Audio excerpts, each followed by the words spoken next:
বন্ধুরা, শুভ সকাল। আজ এই মুহূর্তের একটা বড় খবর অপেক্ষা করছে আপনাদের জন্য। সেটা হচ্ছে চন্দ্রনাথ রথের ব্যাপারে। তো আপনারা জানেন, কয়েকদিন আগেই ভোটের রেজাল্ট আউট হলো। ঠিক তার পরের দিন রাতের দিকে, রাত্রি 10টা নাগাদ মধ্যমগ্রামে তার বাড়িতে ফেরার পথে দুষ্কৃতীরা তাকে গুলি করে হত্যা করে।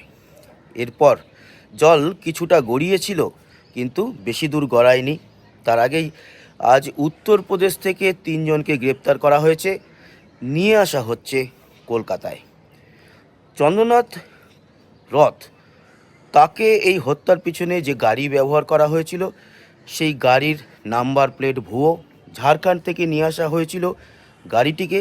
সেই গাড়ির মধ্যে থেকেই বালি টোল প্লাজায় সেখানে একটি অনলাইন ট্রানজাকশান হয় এবং টাকা ট্রান্সফার করা হয়।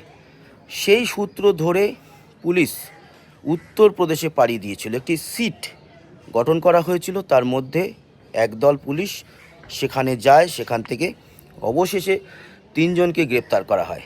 এটা এই মুহূর্তের বড় খবর।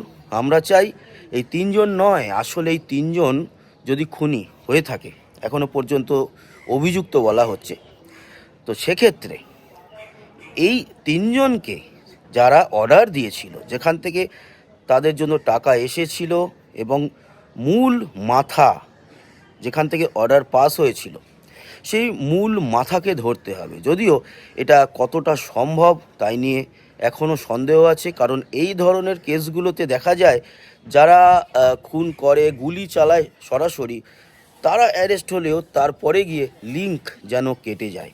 এই কেসে সেটা যেন না হয়। খুব খুব দায়িত্ব সহকারে যেন একেবারে মূল মাথার কাছে পৌঁছাতে পারে, এই আশা করব। এই মুহূর্তে এটা খবর ছিল। আজ থেকে মোটামুটি বলা যেতে পারে এই নতুন যে সরকার গঠিত হয়েছে, এখনও তো সব মন্ত্রীরা কে কোন ডিপার্টমেন্ট সামলাবে আমরা জানতে পারিনি।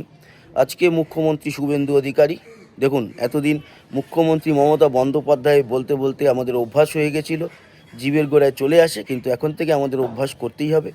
মুখ্যমন্ত্রী শুভেন্দু অধিকারী আজকে নবান্নতে একটা স্পেশাল মিটিং করবেন এবং সেই মিটিংয়ে অনেক কিছু আলোচনা হবে। তার আউটপুট কি বেরিয়ে আসে অবশ্যই আপনাদের সঙ্গে আলোচনা করব। আপাতত এইটুকুই। চন্দ্রনাথ রথ খুনের মামলায় তার মানে 3জন ধরা পড়েছে। তাদের নিয়ে আসার পর দেখা যাক মূল মাথার কাছে পৌঁছাতে পারে কিনা পুলিশ। আপাতত এইটুকুই। সবাই ভালো থাকবে, সুস্থ থাকবেন, সাবস্ক্রাইব করে সঙ্গে থাকবেন। আবার দেখা হচ্ছে। টাটা।